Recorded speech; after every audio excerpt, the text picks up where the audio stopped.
Complications sugar की वजह से कौन सी हो सकती हैं? 35 से 70% जो डायबिटिक पेशेंट हैं उनमें ये प्रॉब्लम होती है। ज़िंदगी के किसी हिस्से में ये प्रॉब्लम होती है, लेकिन इस पे बात नहीं होती। इतना सडन होता है? सडन भी होता है, उससे रिवर्सल मुमकिन नहीं होता भी है, बड़ा ग्रेजुअल होता है, तकलीफ देह अमल होता है, बाज़ औक़ात तो लोगों की टांगें तक काट दी जाती है। हस्बैंड वाइफ दोनों को शुगर है, क्या ये भी पॉसिबिलिटी है कि वो औलाद अंधी पैदा हो सके? जो आने वाले बच्चा है उसको रिस्क बढ़ जाता है कि उसको भी डायबिटीज होगी। शुगर होने के बाद इरेक्टाइल डिसफंक्शनिंग भी हो जाती है। जब इसका इलाज नहीं होता तो ये सिर्फ एक उस बंदे को मुतासिर नहीं करती, ये पूरे मुआशरे को मुतासिर करती। अब अगला सवाल आपका ये आएगा कि कैसे? इस इशू की वजह से आपने कोई ऐसे केसेस डील किए हैं कि शुगर एकदम बहुत स्पाइक कर गई हो? एथेरोस्क्लेरोसिस होती है तो ब्लड फ्लो जो है वो कम हो जाता है। तो ब्लड फ्लो सिर्फ हार्ट का ही कम नहीं होता या ऑर्गन्स का नहीं कम होता, बल्कि सेक्सुअल ऑर्गन्स का भी कम हो जाता है। बहुत सारी हमारी कम्युनिटी ऐसी है जो डायबिटीज की मेडिसिन लेने के लिए भी हकीमों के पास चली जाती है। होता ये है कि ये जो कुश्ते मुश्ते जो यूज करते हैं लोग, कहते हैं जी हम स्ट्रांग हो जाएंगे, होता कुछ नहीं उनसे क्या होता है कि उनमें ऐसी ड्रग्स या ऐसी स्टीरॉइड्स वगैरह यूज किए जाते हैं जो उनके गुर्दे खराब कर देते हैं। डायबिटीज जिस पे हम बहुत बात कर चुके हैं, लेकिन क्या आप जानते हैं कि यही शुगर आपको और आपकी बॉडी को मफलूज कर सकती है? सूरज की रोशनी में अक्सर हमें शुगर की वजह से बहुत ब्लरी नजर आता है। क्या आप जानते हैं कि इसके पीछे की रीजन क्या है? शुगर किस तरह हमें और हमारी बॉडी को इफेक्ट करती है और हमारे ऑर्गन्स को तबाह कर देती है? शुगर किस तरह आपके अज़दवाजी ताल्लुकात को खराब कर सकती है? ये सब आज हम जानेंगे डॉक्टर शाहिद नदीम से, जो कि पिछले 25 साल से डायबिटीज को डील कर रहे हैं और डायबिटीज की फील्ड में उनका बड़ा नाम है। तो इस पॉडकास्ट को एंड तक लाजमी देखें। Thank you so much for coming doctor Shahid Nadeem once again. आप इस्लामाबाद से हमारे पास आए हैं और डायबिटीज़ पे चूँकि हम बहुत बात कर चुके हैं, लेकिन आज जो है ना, हम डायबिटीज़ की वजह से 2-3 मेजर कॉम्प्लिकेशंस पे बात करेंगे। तो सबसे पहले मैं आपसे ये पूछूंगी कि सबसे मेजर कॉम्प्लिकेशंस शुगर की वजह से कौन सी हो सकती हैं? कॉम्प्लिकेशंस पेचीदगी को कहते हैं ना। अब जो पेचीदगी होती है ना, चाहे वो कम कॉमन हो या लेस, जिसको होती है ना उसके लिए उससे सबसे बड़ी प्रॉब्लम उससे ज़्यादा कोई नहीं होती। यानी फ़र्ज़ करें किसी को अगर रेटिनोपैथी है, आँख की कॉम्प्लिकेशन होगी डायबिटीज़ की, जिसकी वजह से उसकी आँखों की बिनाई कम हो रही है, तो अगर उससे पूछे ना कि यार तुम्हें क्या चाहिए, तुम्हारी सबसे बड़ी ख्वाहिश क्या है, तो वो क्या कहेगा? वो कहेगा यार ये जो मेरी रेटिनोपैथी हो रही है जिससे मुझे नज़र नहीं आ रहा, मेरी इससे जान छुड़ा दो। अब उसी के अगर दूसरा लोग कहेंगे जिसको अगर हम कहते हैं कि ये हार्ट का प्रॉब्लम हो गया शुगर की वजह से, तुम्हें 10-15 किस्म की गोलियां लेनी पड़ती हैं, स्टंट डलवाना पड़ता है, सर्जरी एडवाइस होगी, तो उसको कहेंगे ना, तो कहेंगे यार ये जो कॉम्प्लिकेशन डायबिटीज़ की वजह हार्ट प्रॉब्लम जो हो गया ना, मुझे इससे जान छुड़ा। तो कॉम्प्लिकेशन चाहे जो भी हो, जिसको होती है उसके लिए उससे बड़ी चीज़, उससे बड़ी प्रॉब्लम कोई नहीं होती।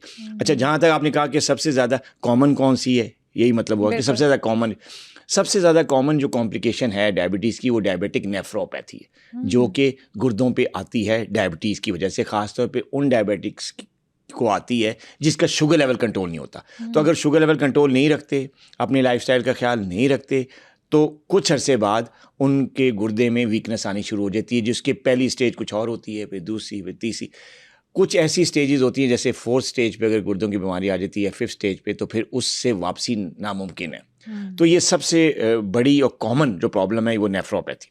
अब दूसरी जो सबसे ज़्यादा कॉमन जो प्रॉब्लम है वो है हार्ट प्रॉब्लम्स हैं, ठीक है, न्यूरोपैथीज़ हैं, और इसके अलावा रेटिनोपैथी है। रेटिनोपैथी इसलिए ज़्यादा जो है वो ज़रा थोड़ी डेंजरस है या ख़तरनाक कह सकते हैं हम गुर्दों की तरह, कि उसमें इंसान को नज़र आना बंद हो जाता है। यानी दुनिया में जो अंधापन है, ब्लाइंडनेस है, उसकी सबसे बड़ी कॉज है वो डायबिटीज़।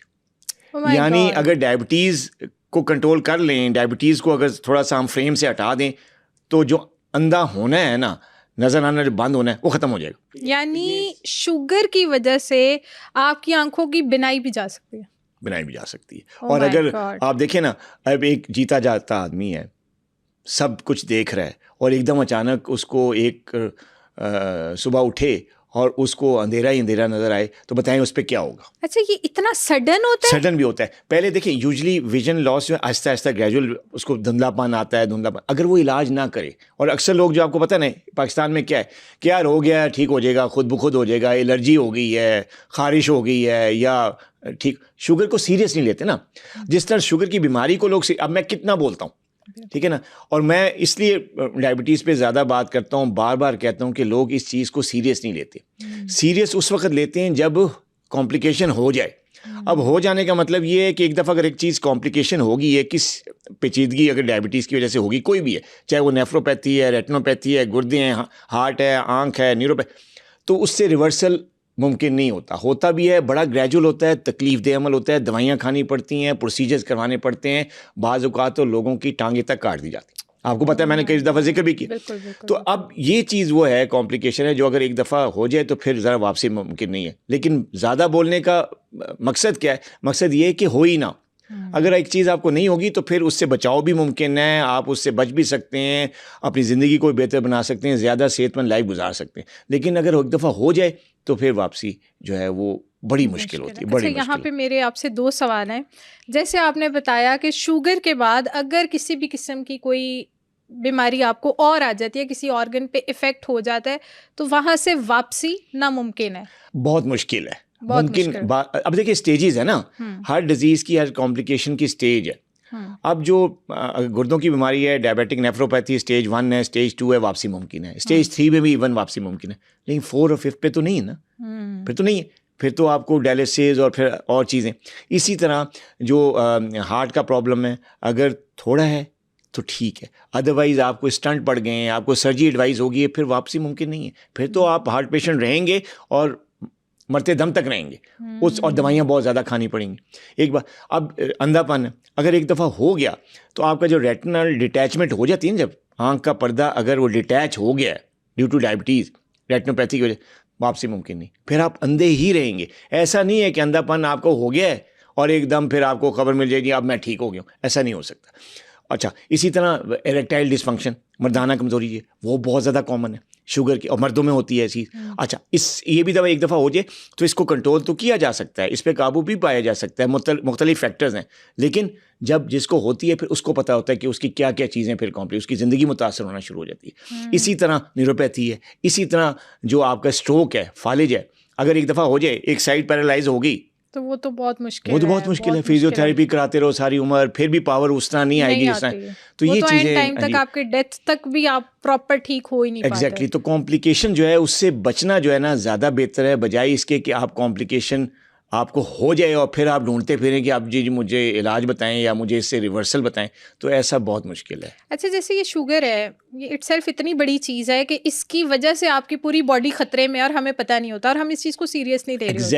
एग्जैक्टली। देखें, मेरी बड़ी फेमस सेइंग है, शायद आपने भी सुनी हो, और वो ये है कि अगर शुगर कंट्रोल में रहे, इसको आप काबू में रखें तो कोई बीमारी नहीं। लेकिन अगर ये अनकंट्रोल्ड हो जाए तो ये बजाते खुद जो है ये कई बीमारियों की, कई पेचीदगियों की जड़ बन जाती है, और इसलिए मैं इसको कहता हूँ उस वक्त ये इट्स मदर ऑफ डिजीज़, यानी फिर ये बीमारियों की माँ बन जाती है और कई बच्चे देती है। उसमें ये कॉम्प्लिकेशंस है। बिल्कुल। ये बच्चे जो उस डायबिटीज़ के हैं वो क्या है? Nephropathy, retinopathy, neuropathy, stroke, heart problems, तो ये सारे उस मदर के बच्चे हैं जिसको आपने पहले खुला छोड़ा हुआ। हमारे बार बार सेशन करने का, हमारा बार बार एपिसोड करने का डायबिटीज़ पे मकसद भी ये है कि लोगों के बहुत सारे सवाल होते हैं, हम उनको भी अप्रोच करें, उनको भी एड्रेस करें, उनको बताएं कि इसको आप इस तरह कंट्रोल कर सकते हैं। अच्छा, एक दूसरा सवाल मेरा आपसे ये है कि जैसे आपने बताया कि आँखों की बिनाई चली जाती है और ये 1 नाइट प्रोसेस भी हो सकता है अगर आप डायबिटिक हैं। जैसे मेरे कुलीग की डेथ हुई, 2 दिनों में पता ही नहीं चला उसको डीके हो गया, उसकी डेथ हो गई। हमने इस पे प्रॉपर एक एपिसोड की हुई है। तो मुझे ये बताएं कि ये जो आँखों की बिनाई है, क्या ये भी एक रात में किसी यंग को भी हो सकती है, किसी बच्चे को भी हो सकती है, कि एज फैक्टर भी होता है कि बूढ़े को ही होगी, नहीं उसकी शुगर इतने टाइम से अनकंट्रोल थी तो अब आँखों की बिनाई चली गई? इसमें 2-3 फैक्टर्स हैं। जो रेटिनोपैथी, इसमें 2-3 फैक्टर्स हैं। एज भी एक फैक्टर है, लेकिन इस एज से ज़्यादा ज़रूरी फैक्टर्स है। एक तो शुगर अनकंट्रोल होना, अगर डायबिटीज़ अनकंट्रोल रहे और ख़ास इसका पीरियड चाहिए ना, अगर हफ्ते, 10 दिन, महीना, 2 महीने, 3 महीने अगर अनकंट्रोल्ड है तो फिर इतना ज़्यादा फ़र्क नहीं पड़ता। लेकिन अगर साल तक बात पहुंच गई है, अनकंट्रोल्ड है, साथ ही आपका ब्लड प्रेशर भी उस पर भी आप सीरियस नहीं हो रहे, वो भी हाई चल रहा है, ठीक है, साथ में आपका कोलेस्ट्रॉल लेवल भी हाई है, उसको भी आप सीरियस नहीं ले रहे, ठीक है, तो मुख्तलिफ जो चीज़ें हैं वो आपकी बॉडी में एबनॉर्मल चल रही हैं और आप सीरियस नहीं रह रहे, तो जैसे ही पीरियड बढ़ता है, चाहे आप यंग हैं या चाहे ओल्ड हैं या मिडिल एज है, जिस किसी भी एज ग्रुप से आपका ताल्लुक है, अगर ये चीज़ें आप कर रहे हैं और शुगर को नहीं कंट्रोल कर रहे और दूसरे जो फैक्टर्स हैं जो कि रिस्क फैक्टर्स हैं, जैसे हार्ट प्रॉब्लम है, कोलेस्ट्रॉल है, मैंने बताया किडनी फंक्शंस हैं और साथ में आपकी ब्लड प्रेशर है, तो अगर इसको भी नज़र पे नहीं रखा हुआ तो फिर ये बहुत जल्दी आ जाती है रेटिनोपैथी। जब आ जाती है तो एक दफ़ा आ जाए तो इसकी भी स्टेजेस हैं, और स्टेज 3 के बाद तो फिर इससे वापसी मुमकिन नहीं है।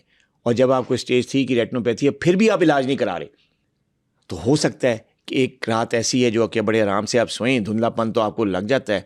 और होता ये है कि पहले तो दिन में नज़र आना कम होता है ना, आपके सबसे पहले दिन में जो है ना सूरज की रोशनी आपको ट्रबलसम करती है, आपको नज़र आना बंद हो जाता है, आपका बिल्कुल ब्लर विजन हो जाता है।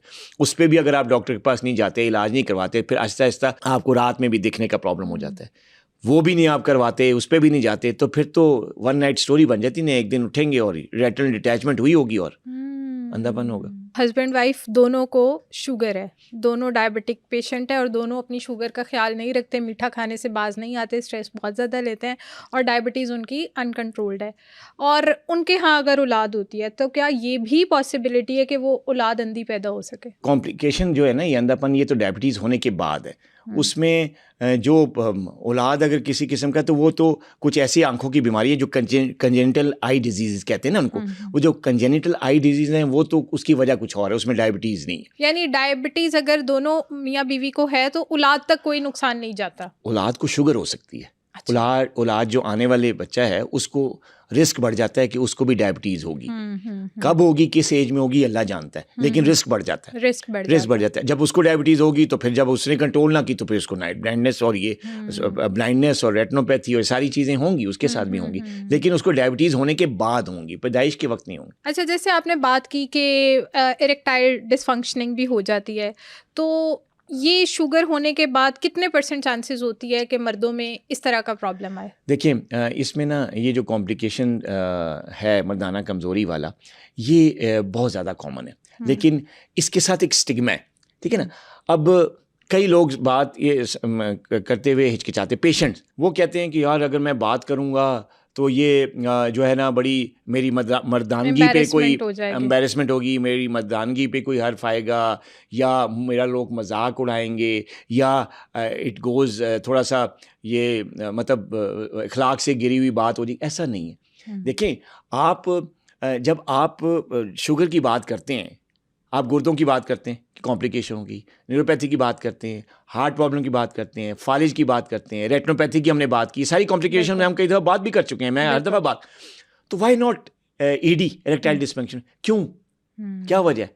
वजह उसकी यही है कि अगर बात करूंगा तो हो सकता है सबसे पहले जो है आपके प्रोड्यूसर कहें, भाई ये तुमने क्या कर दिया डॉक्टर साहब, क्या, और भाई बीमारी है इसमें।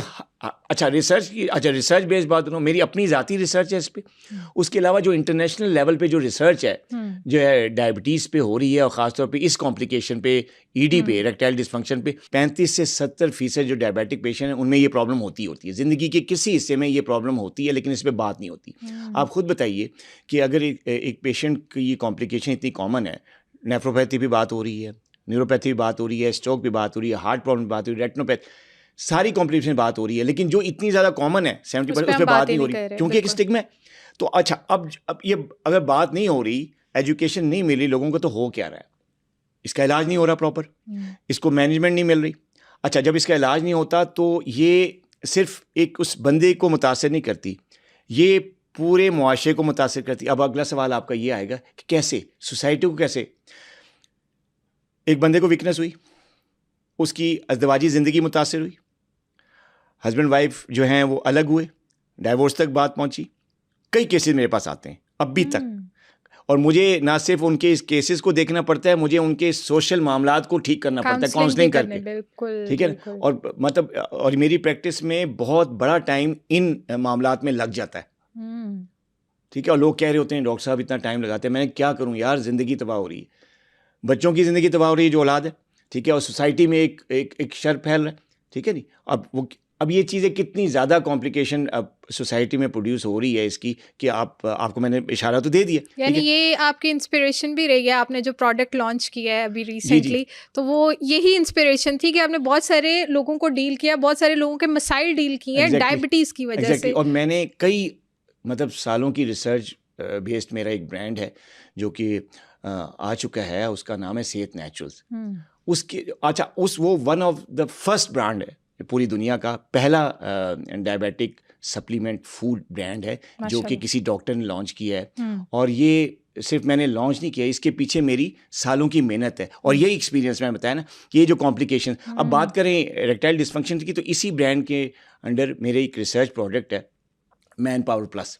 वो किस लिए? वो इन्हीं जैसे लोगों के लिए कि यार स्टिग्मा तो है, ठीक है, लेकिन इसका इलाज तो करना है ना, शर्माते तो नहीं रहना। शर्माते रहते हुए आप अपना घर भी ब्रेक करेंगे, बच्चों की ज़िंदगी भी तबाह करेंगे, सोसाइटी में एक शर भी आएगा, ठीक है। और कई साइकोलॉजिकल इश्यूज़ मैंने देखा है, लोग डिप्रेस होके इवन कि अपने आप को मारने तक आ जाते हैं, खुदकुशी करने तक आ जाते हैं। अब कोई प्रॉब्लम अगर इतनी ज़्यादा है कि इंसान उसकी वजह से खुदकुशी करने पे आ जाता है, फैमिली ब्रेक करने पे आता है, तो मुझे बताएं इससे इंपॉर्टेंट कोई कॉम्प्लिकेशन होगी? नहीं है ना? बिल्कुल नहीं। और हम इस पे बात करने वक्त बहुत दफ़ा सोचते हैं हमें करनी चाहिए, हमें बात करें कि ना करें, हालांकि ये हेल्थ वाइज बहुत इंपॉर्टेंट है कि हम अवेयरनेस दें। बिल्कुल एग्जैक्टली। और ये जो प्रॉब्लम है ये इसलिए ज़्यादा हो रही है क्योंकि इस पे बात नहीं होती, ठीक है। बात ये नहीं कि हम लोग बात नहीं करते, पेशेंट बात नहीं करता, पेशेंट शर्माता है। हिस्ट्री देते हुए जो मेरी असिस्टेंट्स हैं, जब मेरे क्लिनिक पे आते हैं, मेरा पूरा सिस्टम है, तो जब वो हिस्ट्री देते हैं, फिजिकल एग्जामिनेशन करवाते हैं डॉक्टर्स के, तो बात छुपा जाते हैं, नहीं बताते। वो मेरे तक जब मेरे पास पहुंचते हैं, अब टाइम ज़्यादा कम होता है, बिजी स्केड्यूल है, मेरे तक पहुंचते हैं तो मुझे भी पूरी बात नहीं बताते, इशारे में बात करते हैं कि सर वो भी है। मैंने कहा क्या है सर? वो कमज़ोरी भी है। मैंने कहा कौन सी कमज़ोरी? सर है ना सर, समझा करें ना सर। अब बताएं। और यहाँ तक पहुँच के, मेरे सामने पहुँच के मैं पूछ भी रहा हूँ लेकिन बात क्लियर नहीं बता रही।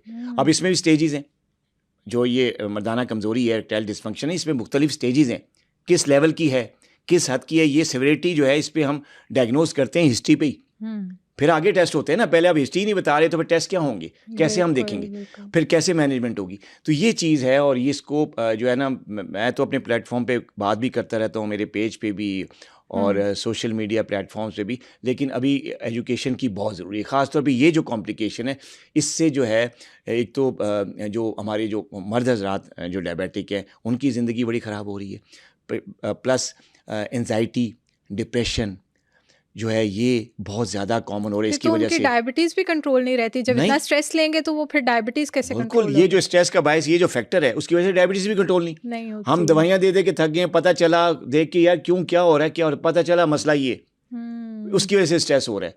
अगर हम समझते रहते हैं जी यार, बताते नहीं ना, हम समझते हैं यार कारोबारी स्ट्रेस है, कोई बिजनेस में लॉस हो रहा है, कोई ऑफिस में बॉस ने तंग किया हुआ है, नौकरी के लाले पड़े हुए हैं, बेगम लड़ रही है, क्या पता चला, तहकीक की, सारी रिसर्च की, टाइम लगाया तो पता चला कि यार कोई और टेंशन नहीं है, टेंशन ये ईडी है जिसकी वजह से शुगर कंट्रोल नहीं हो रही। तो आप बताएं, फिर इसको एड्रेस ना करें।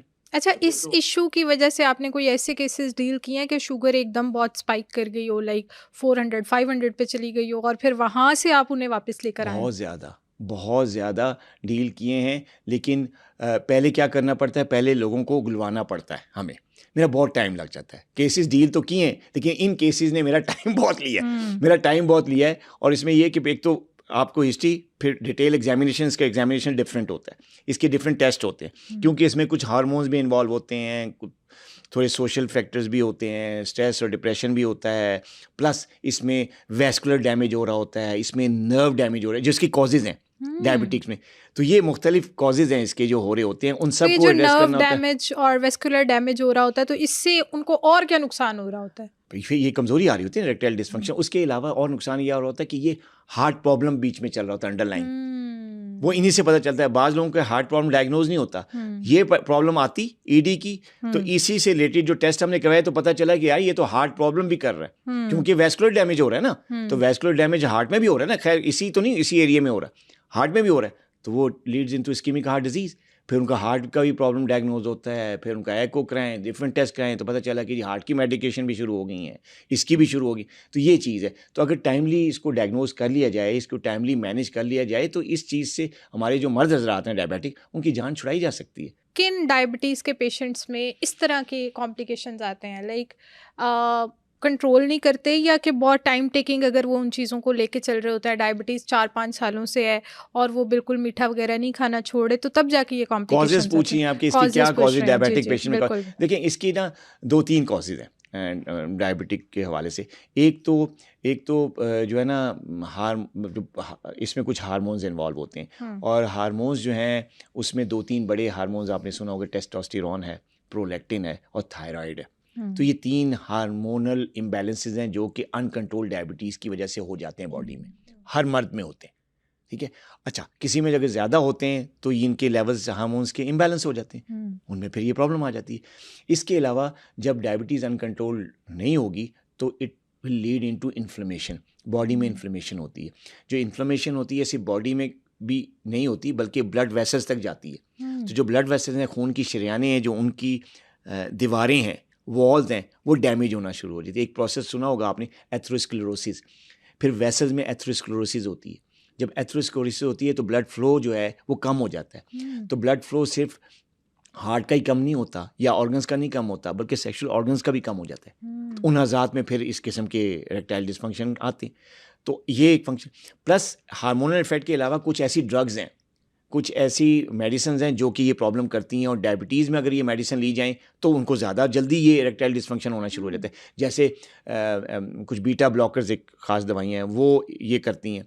इसके बाद कुछ लोग हजरात हैं जो डायबिटीज़ में एंटी डिप्रेसेंट लेते हैं, तो कई ऐसे एंटी डिप्रेसेंट हैं जिनकी वजह से ये प्रॉब्लम हो जाता है। कुछ ऐसी दवाइयाँ हैं जो कि शुगर की तो नहीं है, लेकिन कुछ हार्ट की मेडिकेशन से जो दी जाती हैं शुगर के साथ, जो इस्कीमिक हार्ट डिजीज़ हो जाती है, कॉम्प्लिकेशन को डील करने के लिए, तो उनका भी साइड इफ़ेक्ट ही होता है। इसी तरह लोग जो है ना क्या करते हैं कि वो स्टिग्मा तो है ही है, तो दीवारों पे आपने लिखा होगा ना, साईं बाबा और हकीम फलां जो है ये कुश्ता बनाएगा और तुम्हें स्ट्रॉन्ग कर देगा, और आजकल तो मीडिया पे भी ये आने लगे हैं चीज़ें, जैसे पहले हम दीवारों में पढ़ते थे वो मीडिया पे आ गई। उनका कोई फ़ायदा नहीं, लोग गलत तरफ चले जाते हैं। होता क्या है, होता ये कि ये जो कुश्ते मुश्ते जो यूज़ करते हैं लोग जो है ना, हकीमों के हाथ से या फलां बंदे के हाथ से, माजून वगैरह इस टाइप के, कहते हैं जी हम स्ट्रॉन्ग हो जाएंगे। होता कुछ नहीं उनसे। उनसे क्या होता है कि उनमें ऐसी ड्रग्स या ऐसी स्टीरॉइड्स वगैरह यूज़ किए जाते हैं जो उनके गुर्दे ख़राब कर देते हैं। तो ये भी है, वो जाते इस कमज़ोरी के लिए और लेके क्या आए, रीनल डैमेज,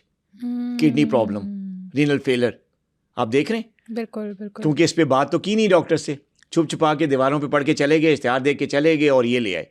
तो कितना बड़ा अलमिया है कि एक पेशेंट की डायबिटीज़ को जो है सही तरह मैनेज भी नहीं किया जा रहा उसकी तरफ से। फिर इस कॉम्प्लिकेशन का जब वो शिकार हो रहे हैं तो फिर वो गलत तरीक़ों पे जा रहे हैं, और उन गलत तरीक़ों की वजह से अपने ऑर्गन ख़राब कर बैठ रहे हैं।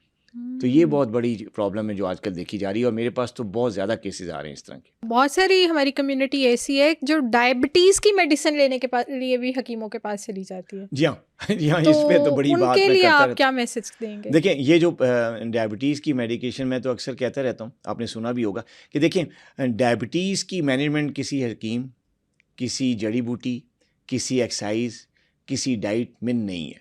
अगर टाइप 2 डायबिटीज़ या टाइप 1 डायबिटीज़ आपको है, जो मोस्ट कॉमन जो चीज़ें टाइप्स हैं तो इसका इलाज प्रॉपर मेडिकेशन, एक्सपर्ट डॉक्टर से, ठीक है, प्रॉपर मेडिकेशन एक्सपर्ट डॉक्टर से, एग्जैक्ट एक्सपर्ट ओपिनियन के, एक्सपर्ट के ओपिनियन के मुताबिक उसकी डोज सेटिंग, फिर उसकी टाइमिंग, प्लस बैलेंस डाइट, जिसमें आपने अपनी डाइट का ना सिर्फ ख्याल रखना है, उसमें आपने बैलेंस डाइट लेनी है। उसमें फाइबर भी अच्छा हो, उसमें प्रोटीन भी हो, उसमें फैट भी हो, उसमें कार्ब्स भी हो, उसमें प्रोटीन भी हो, तो बैलेंस डाइट लेनी है। और साथ में फिज़िकली एक्टिव लाइफस्टाइल, एक्सरसाइज से प्यार करना है। जो भी आपकी एज है, अगर आपकी एज 50 से ऊपर है, वॉक करें, जिम जाने की ज़रूरत नहीं है। अगर आप यंग एज है, 30+ हैं, 40 हैं, जिम जाएं, ठीक है। इसी तरह ख़वातीन जो घर से बाहर नहीं जा सकती, घर में बैठ के योगा करें, ठीक है। कुछ नहीं कर सकती, वो ट्रेडमिल साइकिल लेके साइकिलिंग करें, ठीक है। अगर आप बहुत अल्लाह ताला ने आपको दिया हुआ है, आप अमीर शख्सियत हैं, स्विमिंग करें,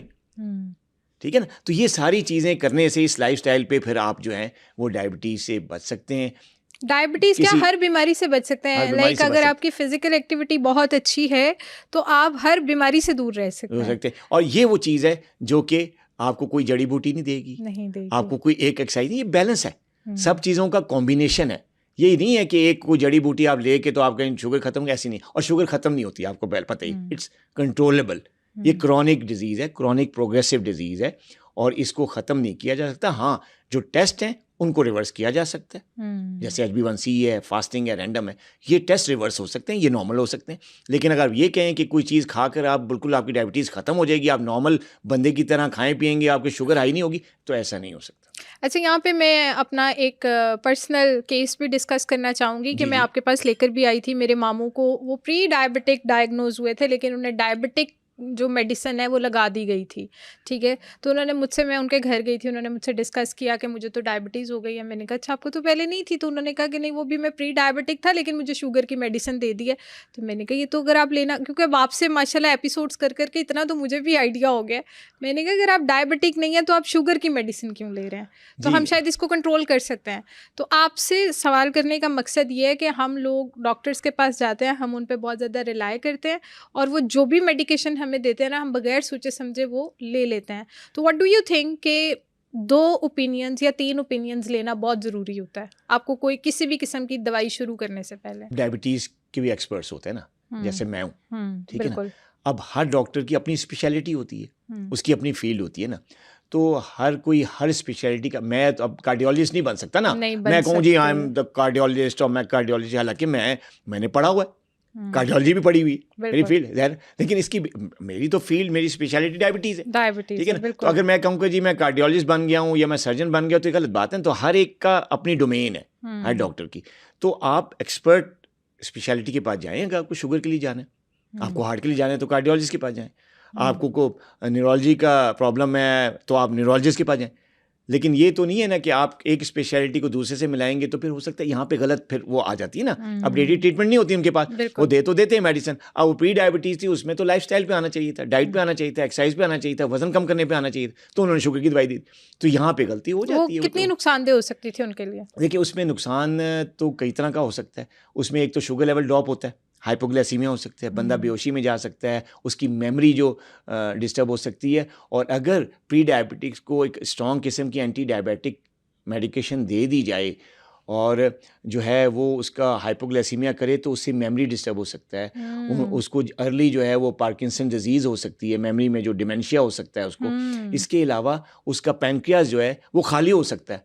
मतलब ऐसी मेडिसिन दे दी जाएं जो कि नहीं देनी चाहिए, वो इंसुलिन को वहाँ से निकालें पैनक्रियास से, तो फिर पैनक्रियास तो कुछ अरसे बाद जो है उसका स्टोर डिप्लीट हो जाएगा ना, तो फिर उसको तो डायबिटीज़ फुल फ्लैज हो जाएगी। तो फिर इस तरह की मेडिकेशन ये भी करती हैं कि आपको फुल ब्लोन डायबिटिक बना देती हैं।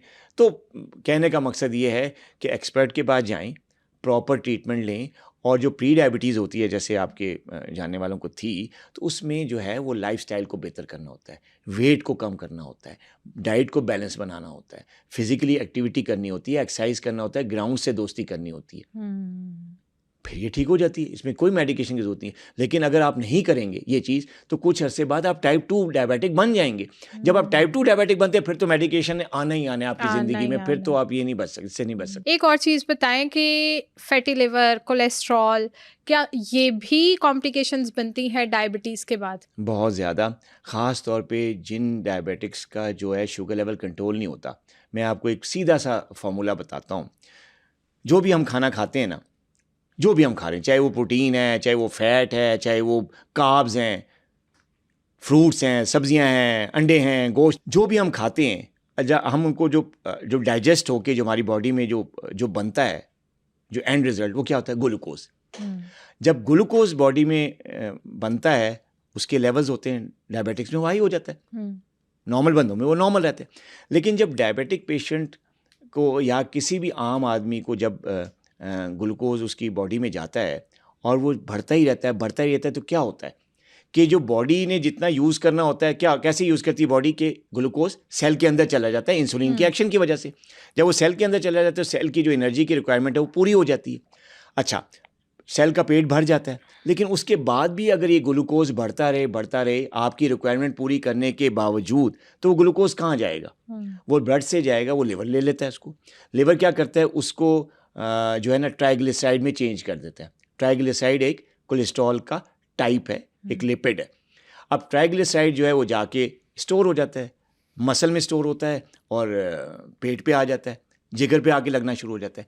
और अगर ये स्टोर जो है ट्राइग्लिसराइड, ये क्यों अल्लाह ताला ने ये मैकेनिज्म बनाया है कि ट्राइग्लिसराइड बने, कि ये फिर फास्टिंग स्टेट में या जब एनर्जी आपको चाहिए होती है, खाना आपके पेट में नहीं होता, तो ये ट्राइग्लिसराइड दोबारा ग्लूकोज में चेंज होकर बॉडी में दोबारा ग्लूकोज बनाता है और एनर्जी के लिए उसको यूज़ करवाता है। अब जो लोग बार बार खाते रहते हैं, एक खाना खाया, फिर थोड़ा सा और स्नैक ले लिया, फिर थोड़ा सा और स्नैक मंचिंग करते रहे, फिर दूसरे खाने का टाइम हो गया, उसके बाद चाय का टाइम हो गया, उसमें भी बिस्किट ले लिए, कुछ और खा लिए, तो हर वक्त जो मुंह चलाते रहते हैं, तो क्या होता है, उनका ग्लूकोज लेवल तो बढ़ता है और वो ट्राइग्लिसराइड बनाता है, लेकिन क्योंकि वो फास्ट नहीं करते, बीच में गैप नहीं लेके आ रहे खाने में, तो वो जो ट्राइग्लिसराइड बन के स्टोर हो रहा था उसको रीयूज़ होने का या उससे दोबारा ग्लूकोज बनने का प्रोसेस नहीं हो रहा। तो क्या है, वो ट्राइग्लिसराइड लेवल बढ़ता है, उसमें कोलेस्ट्रॉल भी बढ़ता है, ट्राइग्लिसराइड भी बनता है। It will lead into fatty liver, जो आजकल हर दूसरे डायबिटिक पेशेंट का मसला है। ट्राइग्लिसराइड लेवल बढ़ा, वो यूज़ नहीं हुआ, उसने जाके लिवर पे जाके जमना शुरू कर दिया और लिवर पे उसने फैटी लिवर कर दिया और मोटापा कर दिया, मतलब सेंट्रल ओबेसिटी कर दी, पेट पे आके जमा, बेली फैट बढ़ना शुरू हो गया, फैटी लिवर भी हो गया, साथ बेली फैट की जो सेंट्रल ओबेसिटी है वो भी होगी, और साथ ही जो है आपको इसकी वजह से, कुछ लोगों को डायबिटीज़ नहीं है, इसकी वजह से इंसुलिन रेजिस्टेंस होगी। जब इसकी वजह से इंसुलिन रेजिस्टेंस होगी तो फिर आपको टाइप 2 डायबिटीज़ भी हो सकती है, प्री डायबिटीज़ भी हो सकती है। तो ये सारा प्रोसेस है। तो ये भी एक बहुत बड़ी कॉम्प्लिकेशन है डायबिटिक्स में, कि उनको क्योंकि मंचिंग की आदत होती है, तो इंसुलिन उनकी बॉडी में इतनी ज़्यादा बन नहीं रही होती, बन भी रही होती है, इंसुलिन रेजिस्टेंस भी होती है, उनका ग्लूकोज ज़्यादा लेवल बढ़ जाता है, वो फिर ट्राइग्लिसराइड में चेंज होता है, ट्राइग्लिसराइड जाके फैटी लिवर बनाता है, बेली फैट बढ़ाता है और वज़न भी बढ़ना शुरू हो जाता है, बेली फैट भी बढ़ना शुरू हो जाता है और ज़्यादा कॉम्प्लिकेशन था, और इसकी वजह से heart problem, metabolic syndrome, blood pressure high होना, ये सारी चीज़ें इसके साथ आती हैं। अच्छा, मुझे ये बताएं, हमारे बहुत छोटे छोटे से स्टमक प्रॉब्लम्स हो रहे होते हैं, कभी हम खाना प्रॉपर से डाइजेस्ट नहीं कर पा रहे होते, कभी हमें एसिडिटी रहती है, कभी हमें कॉन्स्टिपेशन का मसला रहता है, कभी हेमोरॉइड्स बन रहे होते हैं। ये ऐसे छोटे छोटे से इश्यूज हैं जो हर बंदा ही तकरीबन गुजरा होता है लाइफ के किसी ना किसी सिनेरियो में पाकिस्तान में ज़्यादा है, और ये पाकिस्तान में ज़्यादा है, क्योंकि हम खाते ज़्यादा हैं। एग्जैक्टली। तो क्या ये भी हमारी डायबिटीज़ के साथ किसी तरह लिंकेज है इनका? स्टमक इश्यूज जो हैं, जैसे मैदे की गैस वैस हो गई, तेज़ाबियत का, इसमें डायरेक्ट लिंक तो कोई नहीं है, लेकिन एक ख़ास किस्म का प्रॉब्लम है जो कि कॉम्प्लिकेशन है, इतनी ज़्यादा कॉमन नहीं है, डायबिटिक पेशेंट्स में है। उसमें होता है कि ऑटोनोमिक न्यूरोपैथी उसे कहते हैं, न्यूरोपैथी की टाइप है, उसमें स्टमक की जो मूवमेंट है ना, जो उसकी मोटिलिटी है, वो डिस्टर्ब हो जाती है। तो उसमें बाज़ औक़ात उनको डायरिया हो जाता है, थोड़ा बहुत खाया पेचिश हो गए, ये भी उसमें प्रॉब्लम आता है डायबिटिक न्यूरोपैथी की वजह से। बाज़ औक़ात उनका जो मैदा है उसको हम कहते हैं इरिटेट कर गया, उसको टेक्निकल वर्ड में उसको इरिटेबल बाउल कहते हैं। वो बेसिकली होता तो स्ट्रेस और एंजाइटी की वजह से, लेकिन अगर डायबिटीज़ है तो उसका रिस्क बढ़ जाता है, इरिटेबल बाउल। इसके अलावा आप, क्योंकि डायबिटिक पेशेंट शुगर जब हाई होती है तो वो पेशेंट का जो है ना सिर्फ शुगर लेवल ही हाई नहीं होता, बल्कि उसका दिमाग भी जो है ना वो अंडर स्ट्रेस आ जाता है due to high sugar levels, depression में आ जाता है पेशेंट। उस एंजाइटी और डिप्रेशन की वजह से डिफरेंट किस्म के जो एसिड निकलते हैं, क्योंकि जो हमारा जो मैदा है वो भी under the control of CNS, यानी जो कंट्रोलिंग अथॉरिटी है या वजारत दाखिला जो है वो इस बॉडी की, वो यहाँ है, ब्रेन है, उसने कंट्रोल किया हुआ है। तो जब उसने कंट्रोल किया हुआ है तो उसने मैदे को भी कंट्रोल किया हुआ है। तो स्टमक को जब कंट्रोल करता है, तो जब जो ब्रेन है वो अंडर स्ट्रेस होता है ड्यू टू हाई शुगर, तो उसका जो कंट्रोल यहाँ पे है मैदे पे, वो वीक हो जाता है। उसकी वजह से एसिड निकलते हैं, स्ट्रेस की वजह से एसिड जो होता है वो जब निकलता है मैदे में, तो वो गैस्ट्राइटिस करता है, गैस करता है, तेज़ाबियत करता है, ब्लोटिंग करता है, उपारापन नहीं कहते, उपारापन, बर्निंग भी रहती है बहुत ज़्यादा सीने में, उसी को कहते हैं ना, थोड़ा सा खाया कहते हैं डॉक्टर, कई केसेस आते हैं डॉक्टर साहब खाना खाते हैं, 2 नवाले खाते हैं, पेट ऐसा फूल जाता है कि आगे खाने का दिल नहीं करता, जिससे फुल स्टमक हो जाता है फ़ौरन ही, उभारापन या गैस, तेज़ाबियत, जलन। तो ये सारी चीज़ें भी डायबिटीज़ की वजह से हो सकती हैं, लेकिन कुछ लोगों को ये प्रॉब्लम डायबिटीज़ के अलावा ही होता है, क्योंकि हमारा जो खाने की जो रूटीन है वो ठीक नहीं है, हम हर वक्त मंचिंग करते रहते हैं, पेट को आराम ही नहीं देते, तो वो प्रोसेस जो उसका हाजमे क्या वो चलता रहता है राउंड द क्लॉक, तो ज़ाहिर है फिर उसमें एसिड भी निकलता है। वो फिर अब ज़्यादा निकलेगा तो तंग करेगा आपको, एसिडिटी करेगा, गैस्ट्राइटिस करेगा, कॉन्स्टिपेशंस करेगा। तो इस तरह की चीज़ें भी होती हैं डायबिटिक पेशेंट्स के साथ, और ये विद डायबिटीज़ भी होती हैं, विदाउट डायबिटीज़ भी होती हैं। अच्छा, तो इसमें जैसे आप मुझे बता रहे हैं कि इतने सारे हमें डिफरेंट इश्यूज फेस करने पड़ते हैं डायबिटीज़ के साथ, तो हम अपनी डाइट को बहुत ज़्यादा ऑर्गेनिक, बहुत ज़्यादा हेल्दी, बहुत ज़्यादा अच्छा कैसे रख सकते हैं कि हम मेडिकेशन कम यूज़ करें शुगर में? मैं ये नहीं कह रही बिल्कुल ना यूज़ करें, ऑब्वियसली दवाई ज़रूरत है अगर आपको शुगर है, लेकिन मेडिकेशन थोड़ी कम हो जाए और हेल्दी डाइट हमारी ज़्यादा हो जाए। देखिए, इसमें हेल्दी डाइट का बड़ा बड़ा ज़बरदस्त रोल है कि अगर आप चाहते हैं कि अगर डायबिटिक पेशेंट की जो मेडिसिन है वो कम से कम हो, उसी इंसुलिन अगर लगा रहा है टाइप 1 डायबिटिक्स को यूनिट्स भी कम हो, टाइप 2 डायबिटिक जो गोलियां ले रहे हैं उसका नंबर कम हो जाए। यहाँ पे एक गलतफहमी भी दूर कर दें कि दवाई के बगैर आपकी शुगर ख़त्म नहीं होने वाली। ये हाँ, जितने भी कोई आपको सब्ज़ बाग दिखा रहा है, उस सब चीज़ों को छोड़ दें। एग्जैक्टली। शुगर कभी ख़त्म नहीं होगी, हाँ, इसको बस कंट्रोल कर हाँ, सकते इसको हैं। कंट्रोल कर सकते हैं। शुगर कभी ख़त्म नहीं होगी, कोई ऐसी हाँ, चीज़ नहीं है जो आपकी डायबिटीज़ को ख़त्म कर दे, क्योर बिल्कुल, कर ले 100%, ये नहीं बिल्कुल, होगा। ये एक मिथ है जो कि बिल्कुल। लोगों को मिल रही है।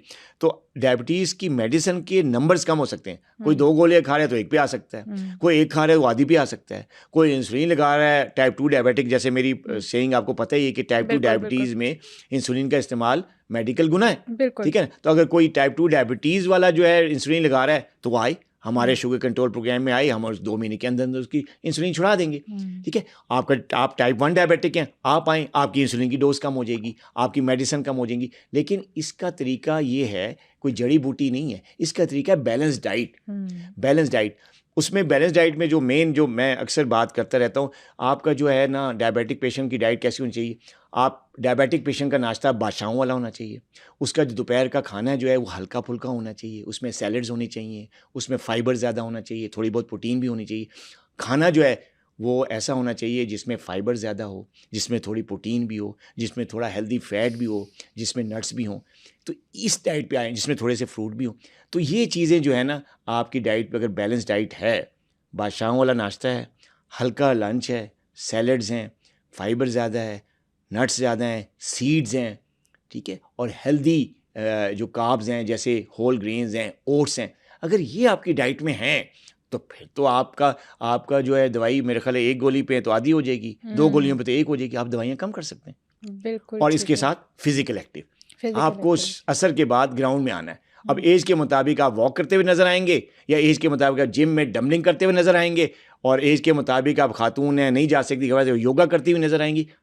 आपने एक्सरसाइज लाज़मी करनी।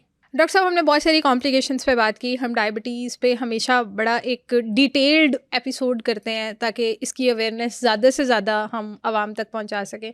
तो जितनी भी हमने कॉम्प्लिकेशंस पे बात की, तो क्या हम इनको इतना कंट्रोल नहीं कर सकते कि वो ख़त्म हो जाएं? वो बिल्कुल ही हम बस ठीक है, शुगर तो हो गई, वो तो एक टैग लग गया। इसके अलावा मज़ीद कॉम्प्लिकेशंस हमारी जो स्टार्ट हो रही हैं या होने वाली हैं, तो उनको हम कंट्रोल कर लें या ख़त्म कर लें? जो कॉम्प्लिकेशंस ना हो तो ज़्यादा बेहतर, उनको हुँ, प्रिवेंट तो करना बड़ी अच्छी बात है कि आप डायबिटीज़ को कंट्रोल रखें तो ये कॉम्प्लिकेशन नहीं आएंगी। हुँ, लेकिन अगर ये कॉम्प्लिकेशन आ भी जाती हैं, मसलन नेफ्रोपैथी है, न्यूरोपैथी है, कार्डियोवैस्कुलर प्रॉब्लम्स हैं, स्ट्रोक है, रेटिनोपैथी, ये सारी जो हैं वो अगर एक दफ़ा आ जाती हैं तो कंट्रोल हो सकती हैं, रिवर्स बैक हो सकती हैं, बस आपको थोड़ा सा सिराते मुस्तकीम पे आना है। मैं तो यही कहता हूँ कि आपको अपनी डॉक्टर की हिदायत पे ज़रा अमल करना है, अमल और करना है। कंटिन्यूसली अमल करना है, और इसको मॉनिटर करके आपके सामने रिजल्ट्स आ जाएंगे। हुँ, जैसे अब इरेक्टाइल डिस्फंक्शन की मैंने बात की, कई लोग समझते हैं यार ठीक ही नहीं होता तो क्या हुँ, फ़ायदा? नहीं, ये ट्रीटेबल है, ये मैनेजेबल है, लेकिन कुश्तों और पुश्तों में नहीं, हुँ, कोई माजूनों में नहीं है, हुँ। डॉक्टरी इलाज है इसका। अच्छा, इसका इसमें मेरा डॉक्टरी इलाज एक है। क्वेश्चन है आपसे कि ये जो ईडी की आप बात कर रहे हैं, तो क्या ये ईडी भी एज वाइज ही ज़्यादा पेशेंट्स आपके पास आते हैं कि बहुत यंग पेशेंट्स भी आपके पास हैं? यंग एज पेशेंट में ही तो जिक्र किया है कि आपकी जो डायबिटीज़ है ये इतनी ज़्यादा ख़तरनाक है कि ये यंग लोगों में ये प्रॉब्लम कर रही है जो कि कभी बूढ़ों में होता था। ठीक है, हुँ, और ये लोग समझते हैं कि यार इसकी दवाइयाँ ख़तरनाक, ऐसी कोई बात नहीं है, इसको स्टेप बाय स्टेप मैनेज किया जा सकता है। इसकी दवाइयाँ भी हैं, इसके सप्लीमेंट्स भी हैं, और ये फूड से, डाइट से कंट्रोल हो सकती है। कई ऐसे खाने हैं जो कि मैं अक्सर अपने पेशेंट को एडवाइस करता हूँ जो कि इस प्रॉब्लम का हल है। आप उस खानों पे आएँ, अपनी शुगर कंट्रोल रखें, बगैर किसी मेडिकेशन के आपका ये ईडी वाला प्रॉब्लम 100% रिवर्स बैक हो सकता है। Thank you so much doctor साहब। At the end, last of the episode, आखिरी क्वेश्चन पे आप कोई मैसेज देना चाहते हैं डायबिटीज़ के हवाले से? आप इतने पेशेंट्स डील कर रहे हैं, इस्लामाबाद से स्पेशली आते हैं हमारी एपिसोड के लिए, तो आखिरी मैसेज आवाम को, कम्युनिटी को, ऑडियंस को क्या देना चाहेंगे? देखिए, एक मैसेज तो जो आप पहले हर पॉडकास्ट में देता हूँ कि जी ये तीन चीज़ों की कॉम्बिनेशन से आप अपनी डायबिटीज़ को कंट्रोल कर सकते हैं। आज का जो पॉडकास्ट है उसमें मैं एक मैसेज देना चाहता हूँ और वो थोड़ा सा डिफरेंट है जो मेरा पहला मैसेज है। और वो डिफरेंट इस तरह से कि देखिए, अगर आप डायबिटिक हैं किसी भी वजह से, चाहे वो आपका कसूर है, फैमिली का कसूर है, दवाइयों का कसूर है, जो भी आप समझते हैं, अगर आपको किसी भी किस्म की कॉम्प्लिकेशन हो गई है, चाहे वो ईडी का प्रॉब्लम हो गया है, चाहे वो नेफ्रोपैथी हो गई है, चाहे वो न्यूरोपैथी हो गई है, चाहे वो हार्ट प्रॉब्लम हो गया है, रेटिनोपैथी हो गई है, कोई दिमाग का वीकनेस होगी, किसी भी किस्म की अगर पेचीदगी का आप शिकार हो गए, तो खुदारा ये टाइमली इसको डायग्नोज करके आप इसका ट्रीटमेंट करवाएं, तो ये बड़ी ही थोड़े से टाइम पे ये रिवर्स बैक हो सकती है। जितना ज़्यादा लिंगर ऑन करेंगे, इस प्रॉब्लम को कैरी ऑन करेंगे, लेट जाएंगे डॉक्टर के पास, इंतज़ार करेंगे और इधर उधर जो अनएथिकल या टोटके शोटके यूज़ करेंगे, तो फिर इससे वापसी मुमकिन नहीं है या बहुत मुश्किल हो जाती है। बिल्कुल ठीक है। Thank you so much. बहुत मज़े का सेशन था, बहुत अवेयरनेस थी इसमें, इन्फॉर्मेशन थी हमारी ऑडियंस के लिए। इंशाल्लाह नेक्स्ट एपिसोड में मिलेंगे एक नए टॉपिक के साथ इंशाल्लाह। आई होप कि इस पॉडकास्ट ने आपको काफ़ी हेल्प आउट किया होगा कि आप डायबिटीज़ की वजह से होने वाली कॉम्प्लिकेशंस को कैसे बाआसानी डील कर सकते हैं। इसी से रिलेटेड अगर आपका कोई भी और सवाल है तो आप हमें कॉमेंट सेक्शन में बता सकते हैं। मैं बहुत ही मेहनत और रिसर्च के बाद डिफरेंट डॉक्टर्स के साथ हेल्थ वाइज कंटेंट बनाती हूँ। अगर आपको मेरा कंटेंट वैल्यूएबल लगता है तो सुनो पॉडकास्ट हेल्थ को सब्सक्राइब करें।